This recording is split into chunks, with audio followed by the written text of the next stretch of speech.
السلام عليكم يا أهل الطيبين، شلونكم؟ شخباركم؟ إن شاء الله يا رب الكل بصحة وسلامة.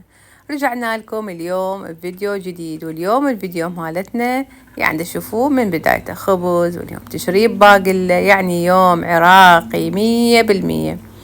خبزنا سوينا لهم اليوم ريوق باقلة أو باجلة، والحلو بعد شنو؟ طلعنا للحديقة بدينا نزرع. هاي أحلى فقرة، هم انتو تحبوها وهم ما نحبها. هاي عندي انتعاش، فعلا انتعاش.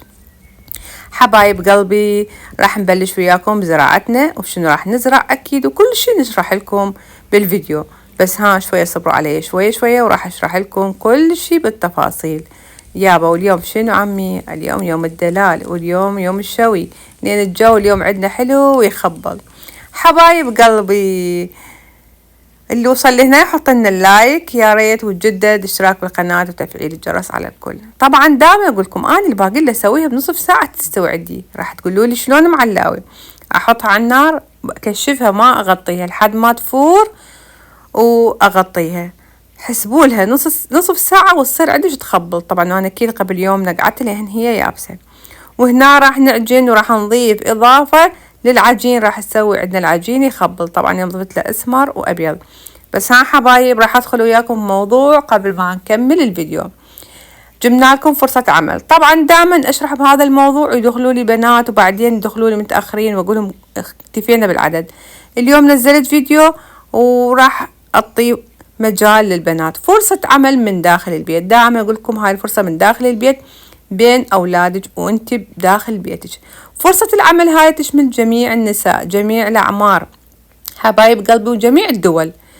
تشمل الموظفة، تشمل الطالبة، تشمل ربة البيت، يعني بدون خبرة، بدون رأس مال، وبدون شهادة حبايب قلبي. يعني تشمل الكل، اللي عنده شهادة واللي ما عنده، اللي عنده خبرة واللي ما عنده، يعني تشمل الكل حبايب قلبي، وجميع الأعمار وجميع الدول. للنساء حبايب قلبي، للطموحات، للمثابرات، للي في بدن وجودهن.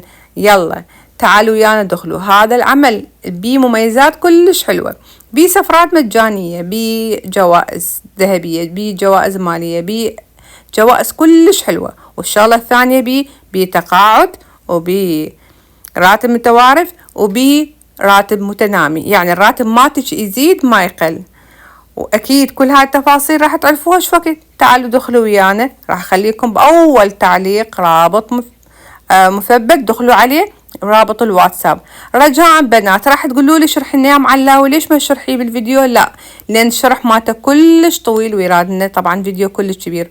فلا، تعالوا دخلوا ويانا بالجروب، وهم هناك تشوفون حبايبكم او خواتكم الغاليات، وهناك نشرح لكم عن العمل هذا كلش حلو وما بي اي تعب. والشغلة الحلوة انت بداخل البيت، يعني ما عندش وقت محدد، مجرد بالموبايل وقت قصير تستخدميه وتدخلين ويانا بهذا العمل الحلو اللي يخبل. يلا بنات، يلا طموحات، المجدات، المثابرات، عادي عمي طبخا وكنسا ونظفا، بتضيفوا ويا هذا الشي عملوا انتي بداخل بيتك. فقط دخلوا على الرابط ودخلوا على الواتساب، وهناك راح تشوفون البنات، وانا هم اكون وياكم موجودة، وراح نشرح لكم نوع العمل شنو، وقولوا يا الله وتوكلوا على رب العالمين. ونرجع وياكم الى يومنا الجميل. هذا اليوم كان كلش يوم حلو. مثل ما شفتوا عجنت عجين، قلت خل اضيف له لبن. مرات انا اشوف بالفيديوهات يحطون لبن انه يخلي العجين طري، وانا اصلا اخلي له بيكنج باودر. طبعا هذا الخبز انا حخبزه بالفرن مال الطباخ. وهاي الباقلة مالتي ورا نص ساعة استوت تقريبا.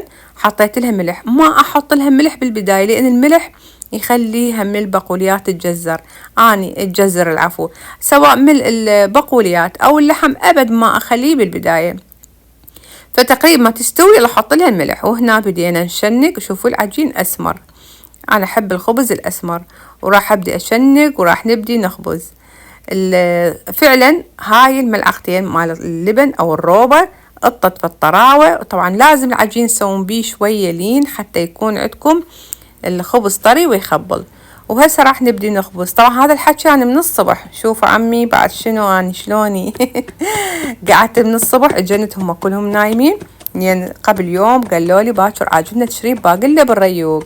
فاكيد تدرون انتو تشريب الباقلة يراد له خبز، وإيراد له همين هو وقت من بين ما يستوي. فأول ما قعدت عجنت وذبيت الباقلة على النار، والباقلة أنا منقعتها طبعا قبل يوم يابسة، فخليتها على النار. قلت بين ما أعجن وأخبز أنا الباقلة عندي مستوية، وفعلا استوت وصارت تخبل.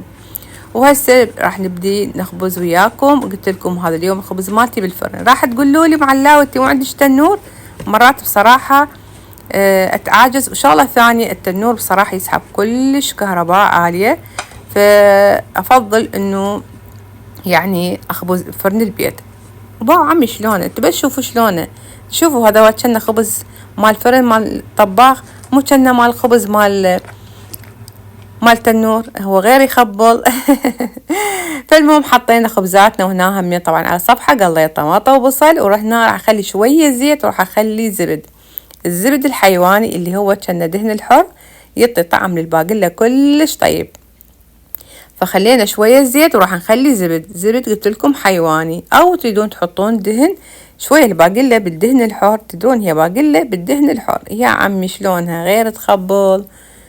فالمهم خليت شوية زبد وياه، وقلت لكم انا على الصفحة تشوفون هذا الماء مصف الطاوة، هذا طماطة وبصل قليناها بتقلاه هيك على النص مو تقلاه كامل. وهنا الخبز مالتنا. تقول معلاوي ايش حطيتي قرصة بقرصتها؟ اي انا احب هيك اخلي قرصة بقرصتها. فالمهم راح نطلع الخبز بهذا الشكل ونخليه صفيه من المي. وهاي الباقلة مالتنا، وهنا يا عمي هاي البخة والبشة.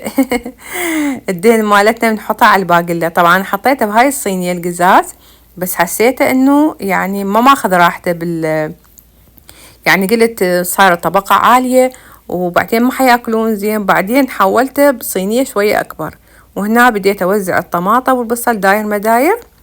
طبعا احنا ابو علي يحب دائما الباقلة انه نفلسها، بس هالمرة والله تعجزت ما فلستها.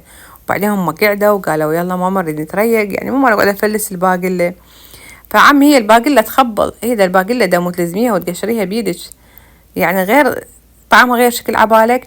فشوفوا حولتها بغير صينية. وهنا قلينا البيض، واخر شي شنو عمي رشة البطنج والليمون. طبعا من عندنا رارنج هنياله، طبعا يقولون اكو هنا عندنا رارنج، بس بصراحة لحد الان ما شفته.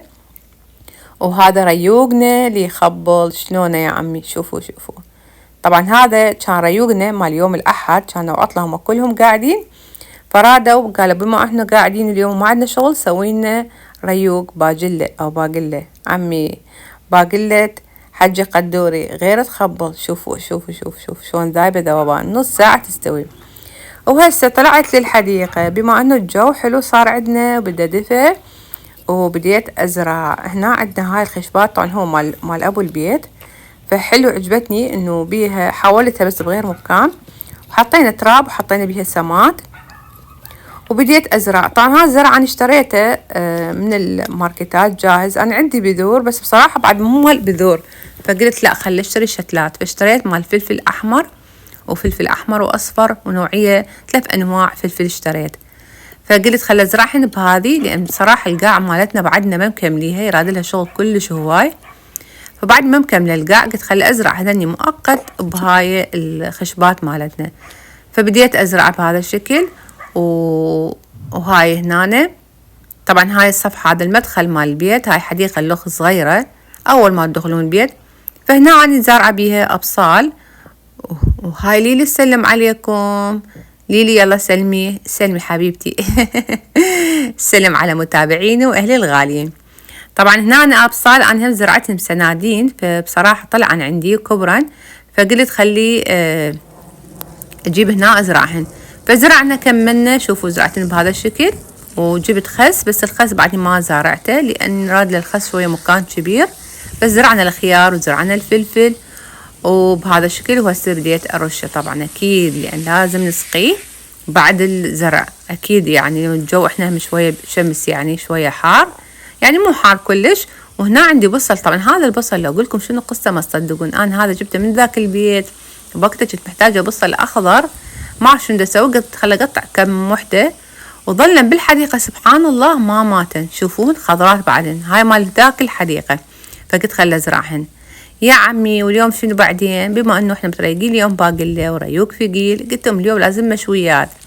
شوينا تكة ومعلاق ومكانكم خالي على هالأجواء الحلوة. شوفوا شلون الأجواء تخبل اليوم والشمس. طبعا أنا هيك أجواء يعجبني كلش إنه أشوي بيها، فقلت لكم طلعنا قلنا خلينا نشوي، وهاي الأجواء اللي تخبل وهاي حديقتنا. فانتظروا الفيديوهات الجاية حبايب قلبي، ولهنا وأقول لكم مع السلامة للجميع.